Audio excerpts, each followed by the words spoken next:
बिस्मिल्लाहिर्रहमानिर्रहीम। अस्सलाम वालेकुम dear students. Shahzaman Akbar from CCU secondary school Kotdu. Chemistry class 10th chapter number 11 organic chemistry हमने बेटा स्टार्ट किया था। आज का जो हमारा टॉपिक है, हमने ऑर्गेनिक कंपाउंड्स के जनरल करैक्टरिस्टिक्स, इनकी आम खसूसियात का मुताला करना है। General characteristics of organic compounds के ऑर्गेनिक कंपाउंड्स के जनरल करैक्टरिस्टिक्स, इनकी आम खसूसियात कौन कौन सी हैं। जब ऑर्गेनिक कंपाउंड के जनरल करैक्टरिस्टिक्स में सबसे पहले इनका ओरिजिन है कि ये कहाँ से ओरिजिनेट हो रही हैं, ये कहाँ से निकल रही हैं, ये हासिल कहाँ से हो रही हैं। सबसे पहले हम बात करेंगे ऑर्गेनिक कंपाउंड्स की कि ऑर्गेनिक कंपाउंड्स जो नेचुरली अक्रिंग ऑर्गेनिक कंपाउंड्स हैं। कौन से ऑर्गेनिक कंपाउंड्स बेटे? Naturally occurring organic compounds. कौन से ऑर्गेनिक कंपाउंड्स हैं? नेचुरली अक्रिंग ऑर्गेनिक कंपाउंड्स, कुदरती तौर पर पाए जाने वाले ऑर्गेनिक कंपाउंड्स। ये बेटा हमें हासिल होते हैं प्लांट्स एंड एनिमल्स से, जानवरों और पौधों से। जो कुदरती तौर पर पाए जाने वाले ऑर्गेनिक कंपाउंड्स हैं, ये इनका ओरिजिन है, यहाँ से ये हासिल होते हैं। इसके बरक्स अगर हम इनऑर्गेनिक कंपाउंड्स की बात करें तो इनऑर्गेनिक कंपाउंड्स जो हैं, ये ओरिजिन होता है इनका मिनरल्स एंड रॉक्स, नमकियात और चट्टानें। ये इन दोनों में डिफरेंस भी आप लिख सकते हैं। What is the difference between organic and inorganic compounds? इनके ओरिजिन में डिफरेंस है, इनकी कंपोजिशन में डिफरेंस है, इनके लिंकेज में डिफरेंस है, इनकी सॉल्युबिलिटी में फ़र्क है, इनकी इलेक्ट्रिकल कंडक्टिविटी में डिफरेंस है, इनके मेल्टिंग एंड बॉइलिंग पॉइंट्स में डिफरेंस है, इनकी स्टेबिलिटी में डिफरेंस है, इनकी कंबस्टिबिलिटी में डिफरेंस है, इनकी आइसोमेरिज्म में डिफरेंस है, इनके रेट ऑफ रिएक्शंस में डिफरेंस है।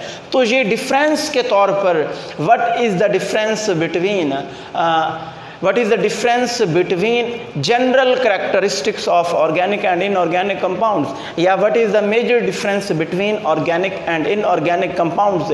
या simply कोई property बताकर भी पूछा जा सकता है। What is the difference between stability of organic and inorganic compounds? What is the difference between origin of organic and inorganic compounds? इस तरीके से भी ये सवाल आ सकता है। वैसे ये हमारे पास जनरल करैक्टरिस्टिक्स को हम स्टडी कर रहे हैं ऑर्गेनिक कंपाउंड्स के, जिसमें हम दोनों का कंपैरिजन, दोनों का डिफरेंस देख रहे हैं। इसके बाद हम कंपोजिशन की बात करते हैं, तरकीब के किन किन एलिमेंट्स पर जो ऑर्गेनिक कंपाउंड्स हैं वो कंसिस्ट करते हैं। ऑर्गेनिक कंपाउंड्स का जो इसेंशियल कॉन्स्टिट्यूएंट है वो है कार्बन। जो इन ऑर्गेनिक कंपाउंड्स का बुनियादी, जो इनका अहम जुज़्व है कि कार्बन के अलावा कोई भी ऑर्गेनिक कंपाउंड है वो एग्जिस्ट नहीं करता। कोई भी कंपाउंड विदाउट कार्बन ऑर्गेनिक नहीं कहलाता। अब चंद एक एलिमेंट्स पर, फ्यू एलिमेंट्स पर ये ऑर्गेनिक कंपाउंड्स कंसिस्ट करते हैं, जिनमें carbon, hydrogen, nitrogen, oxygen, sulphur, halogens etcetera few elements पर मुश्तमिल करते हैं। हेलोजन्स में आप लोगों को पता है fluorine, chlorine, bromine, iodine and astatine, ये हमारे पास क्या हैं? हेलोजन्स हैं। तो फ्यू एलिमेंट्स पर मुश्तमिल ये ऑर्गेनिक कंपाउंड्स हैं। लेकिन अगर हम बात करें इन ऑर्गेनिक कंपाउंड्स की, तो इन ऑर्गेनिक कंपाउंड्स इस पीरियोडिक टेबल के अंदर जो अब तक जाने वाले तकरीबन तमाम एलिमेंट्स हैं, उनके अंदर इन तमाम एलिमेंट्स पर ये हमारे पास इन ऑर्गेनिक कंपाउंड्स जो हैं कंसिस्ट करते हैं। कंपोजिशन की बात करें तो ऑर्गेनिक कंपाउंड्स फ्यू एलिमेंट्स पर कंसिस्ट हैं, और जो इनऑर्गेनिक कंपाउंड्स हैं almost all elements present in the periodic table known so far. जो अब तक जाने वाले जो एलिमेंट्स हैं, जो अब तक डिस्कवर हो चुके हैं, जो अब तक इस पीरियोडिक टेबल के अंदर मौजूद हैं, इन तमाम एलिमेंट्स पर मुश्तमिल हैं हमारे पास क्या? Inorganic compounds, almost all elements, तकरीबन तमाम पर। इसके बाद हम बात करते हैं इनके कोविलेंट लिंकेज की बात करते हैं कि ऑर्गेनिक कंपाउंड्स के अंदर कोविलेंट बॉन्डिंग मौजूद है। ऑर्गेनिक कंपाउंड्स के अंदर कोविलेंट लिंकेज जो है पाया जाता है, जो कि आप लोगों के पास पोलर भी हो सकता है और नॉन पोलर भी हो सकता है, पोलर भी हो सकता है और नॉन पोलर भी हो सकता है।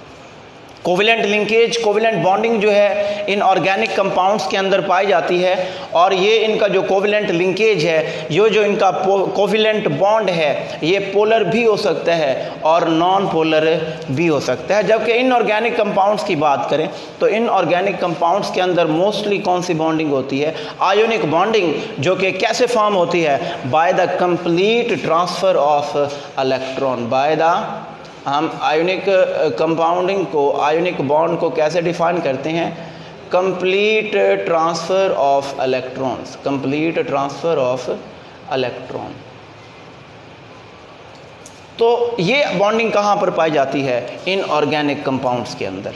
इसके बाद हमारे पास जो फोर्थ जनरल कैरेक्टरिस्टिक है वो हमारे पास है सॉल्युबिलिटी, कि ऑर्गेनिक कंपाउंड्स की सॉल्युबिलिटी क्या है। अब ऑर्गेनिक कंपाउंड्स के अंदर पाई जाती है कोवेलेंट बॉन्डिंग, जो कि पोलर भी है और नॉन पोलर भी है।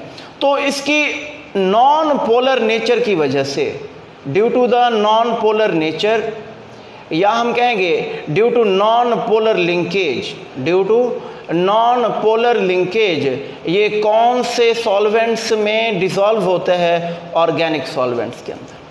कहाँ पर डिसॉल्व हो रहा है? कौन से सॉल्वेंट्स के अंदर ये ऑर्गेनिक कंपाउंड्स डिसॉल्व होते हैं? इन ऑर्गेनिक सॉल्वेंट्स के अंदर जो है ये डिसॉल्व होते हैं due to their non polar linkage, due to their non polar nature. अब इन ऑर्गेनिक सॉल्वेंट्स में जो आप लोगों के पास सॉल्वेंट्स हैं उनमें ईथर ऑर्गेनिक सॉल्वेंट है।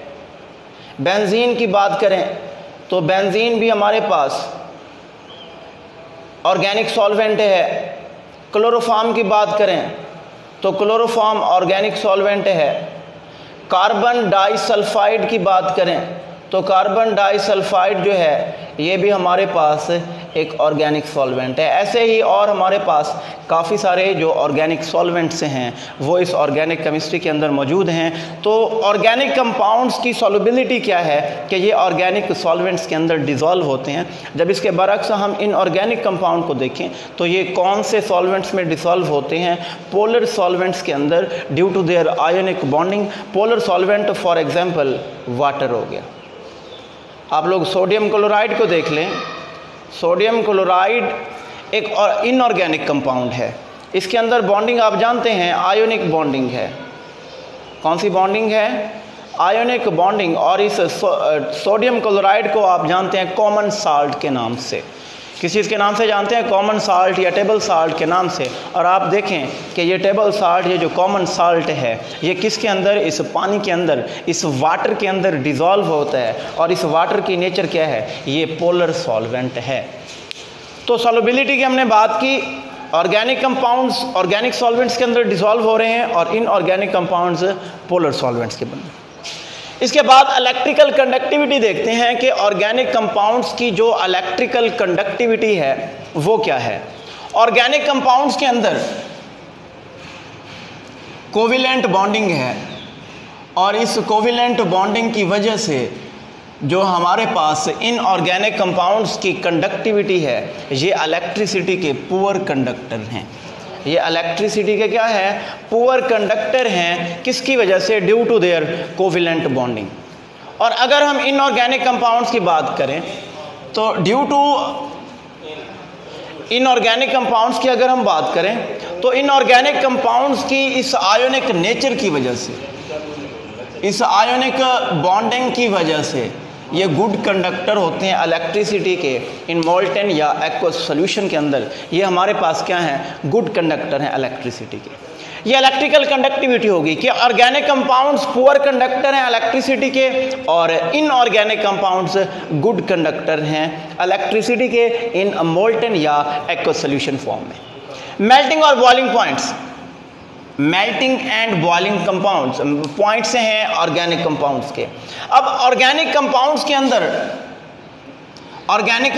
अंदर कोवेलेंट बॉन्ड पाया जाता है और इनऑर्गेनिक कंपाउंड्स के अंदर आयोनिक बॉन्ड है। और आप लोग जानते हैं कि कोवेलेंट बॉन्ड एक वीक बॉन्ड है और आयोनिक कंपाउंड जो है, आयोनिक बॉन्ड एक स्ट्रॉन्ग बॉन्डिंग है। तो जितना बॉन्ड स्ट्रांग होगा उतना ही ज़्यादा उसके मेल्टिंग और बॉइलिंग पॉइंट्स हाई होंगे। तो इस कोवेलेंट बॉन्ड जो कि एक वीक बॉन्ड है, इसकी वजह से ऑर्गेनिक कंपाउंड के मेल्टिंग और बॉइलिंग पॉइंट्स नेचर हैं और वीक हैं, और इन्हें क्या कहा जाता है? Volatile in nature. क्या कहा जाता है? वोलेटाइल इन नेचर, के कुदरती तौर पर, नेचुरली तौर पर ये वोलेटाइल हैं। वोलेटाइल क्या होते हैं? जो रूम टेम्परेचर पर एवापोरेट हो जाते हैं due to their low melting and boiling points. इसके बाद इनऑर्गेनिक कंपाउंड्स आयोनिक बॉन्डिंग है, जो कि एक स्ट्रॉन्ग बॉन्ड है। इसकी वजह से इनके मेल्टिंग और बॉइलिंग पॉइंट्स क्या होते हैं? हाई होते हैं। इसके बाद स्टेबिलिटी की बात करते हैं कि जाहिर बात है कोवेलेंट बॉन्ड एक वीक बॉन्ड है। इस वीक बॉन्ड की वजह से मेल्टिंग और बॉइलिंग पॉइंट्स भी लो हैं, जिसकी वजह से जो ऑर्गेनिक कंपाउंड्स हैं इनऑर्गेनिक कंपाउंड्स की निस्बत क्या हैं? लेस स्टेबल हैं। हम स्टेबिलिटी की बात कर रहे हैं कि ऑर्गेनिक कंपाउंड्स में कोवेलेंट बॉन्ड की वजह से इनके मेल्टिंग और बॉइलिंग पॉइंट्स कम हैं, और इस वजह से ये ऑर्गेनिक कंपाउंड इनऑर्गेनिक कंपाउंड्स की निस्बत लेस स्टेबल है। यानी ऑर्गेनिक कंपाउंड्स की स्टेबिलिटी कम है और इनऑर्गेनिक कंपाउंड्स की स्टेबिलिटी क्या है? ज़्यादा है।